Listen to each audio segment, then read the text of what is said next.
Hello out there and welcome to the newspaper review here on TAF TV. This is where we get to look into different story, newspaper headlines and discuss it with people on the street where the newspaper stand in Port Harcourt here. And my name is Obed Jerry, your host for today, and you out there can also be a part of this show.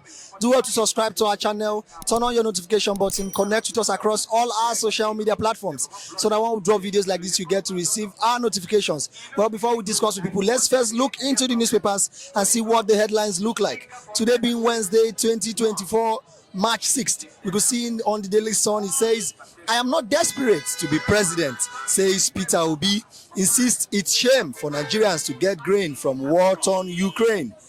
Another sub-story under that reads, "Nothing wrong with accepting aid," says minister. Details of the story is found on page 28.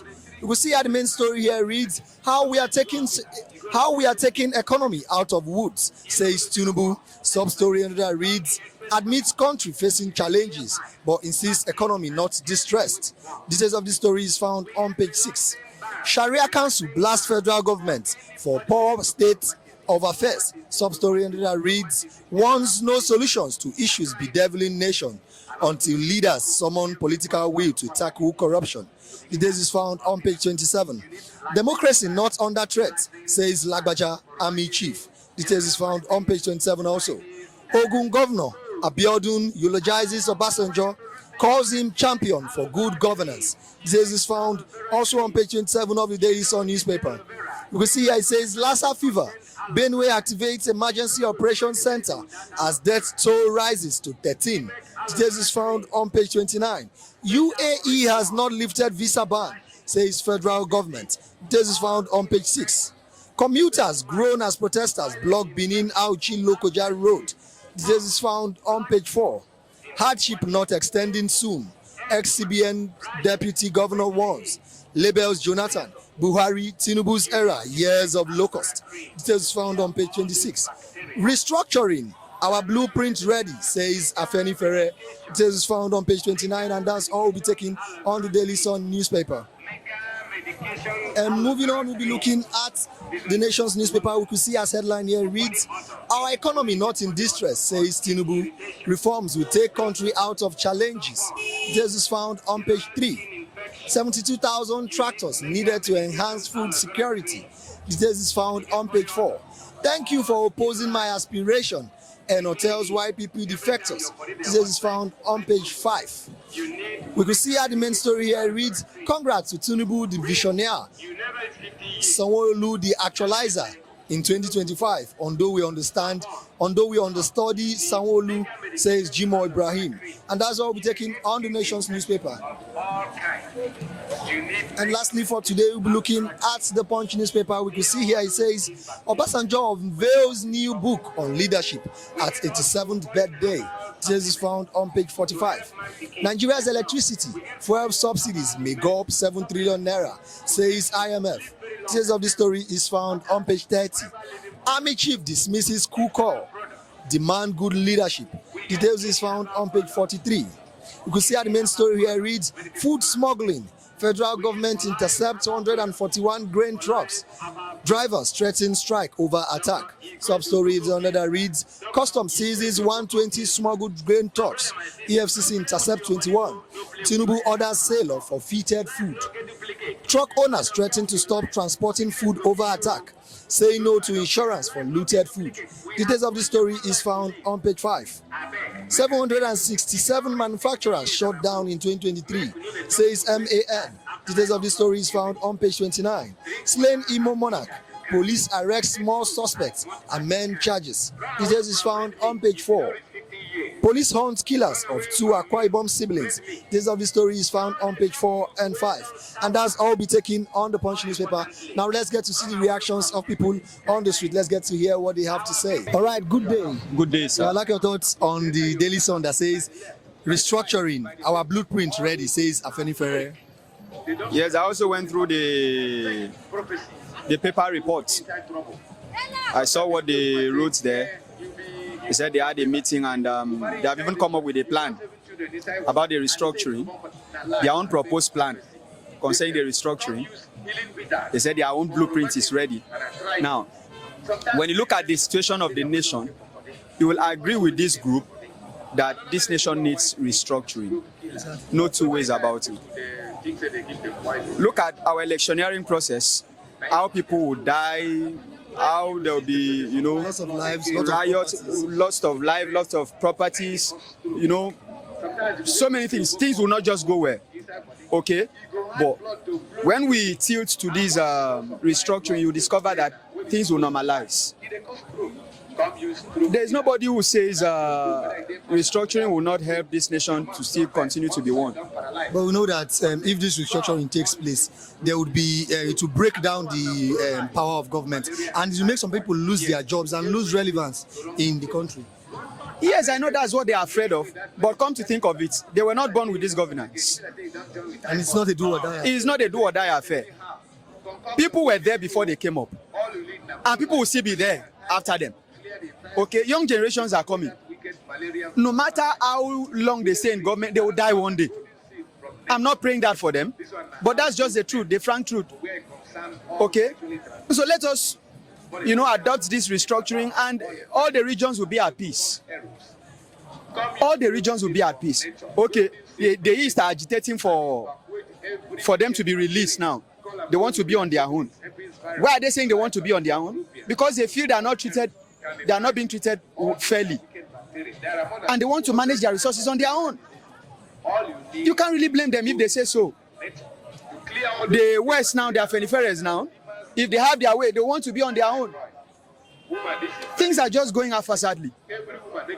In the time of President Obasanjo, our current president, Bola Ahmed Tinubu, when he was a governor of Lagos State, he had taken the government of that time to court for 31 good times. Agitating for what? Restructuring.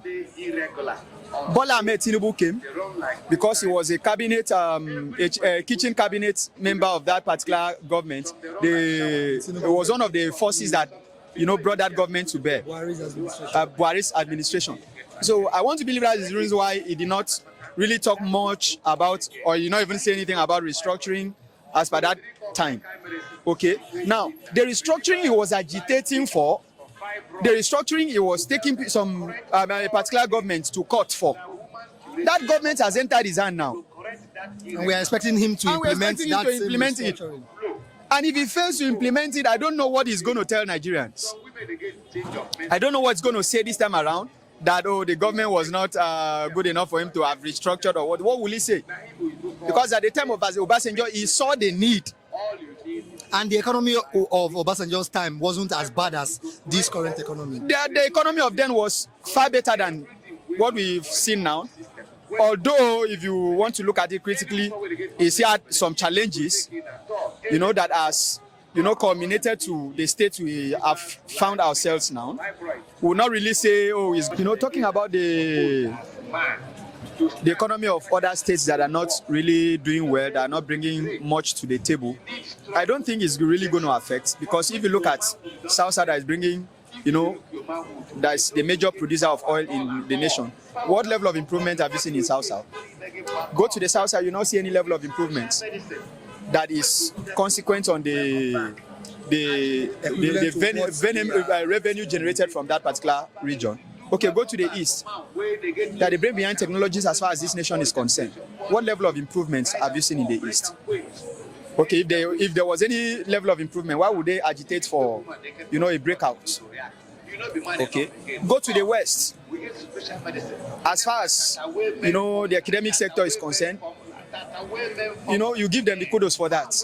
What level of improvement have you, except Lagos State, and some part of Oyo State? Okay, what major? I think it's only Lagos and Abuja that you really see some level of improvement in terms of infrastructure and all of that. Outside those two states, as far as this nation is concerned, when you roll out, the little struggle by the government of the states, okay, trying to build their own states with the little revenue they get from the federal government. What other things have you seen? What impact have you really seen from the federal government to, to the states? No good level of improvement. So I want to believe if we decentralize the system of government, where all the states will get to see what they generate and manage their states, I think all this challenge you are having, bandits and all of this nonsense will stop in this nation. Sincerely speaking, I think it's high time the nation should adopt the system of, the proposal of the Afenifere. That's my take. All right, thank you very much. All right, good day. Yeah, good day, sir. I would like your thoughts on the Punch that says food smuggling. Federal government intercepts 141 grain trucks. Drivers threaten strike over attack.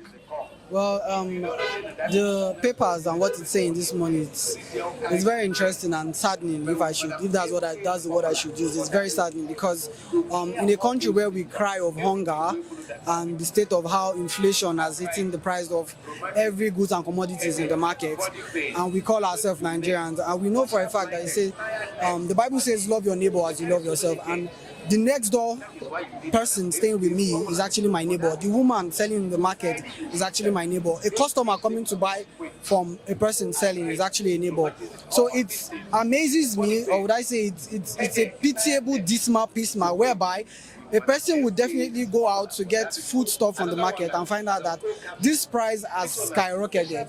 And you owe to the fact that you think that, oh, it's just the naira and the dollar differences that we always see in the foreign market. But come to think of it, we find out that it is our own selves, we the common man, we the average Nigerians, we are the person that are causing this problem, because we have the private sectors, people that are involved in the agricultural sector, hoarding these goods, these commodities, these grains, and transporting them out of the country. Now, how does that work? Now, we find that the country that we are in today, we are crying of, okay, the cost of living is hard, we cannot purchase food, and this person are transporting food out of the country, whereby the citizens are complaining that there is no food in the market. Now, we have seen in time past whereby warehouses, private warehouses, basically in Abuja, in Kaduna, there's one in Ogun State that was attacked by hoodlums. Even trucks. Yeah, trucks.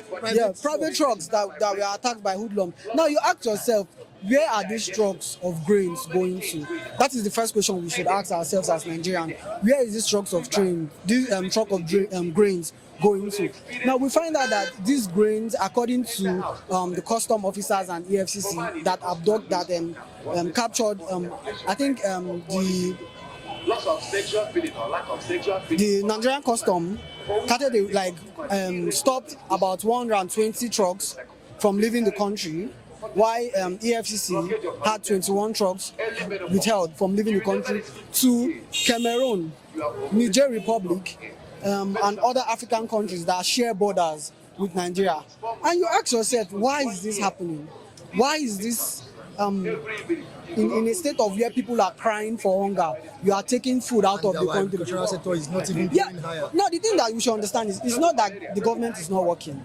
We know the government is not working, but also we, the citizens and private investors, we also are not working, because we know that a country where people are crying of hunger, we should see that solve the hunger instead of taking the foods outside of the country.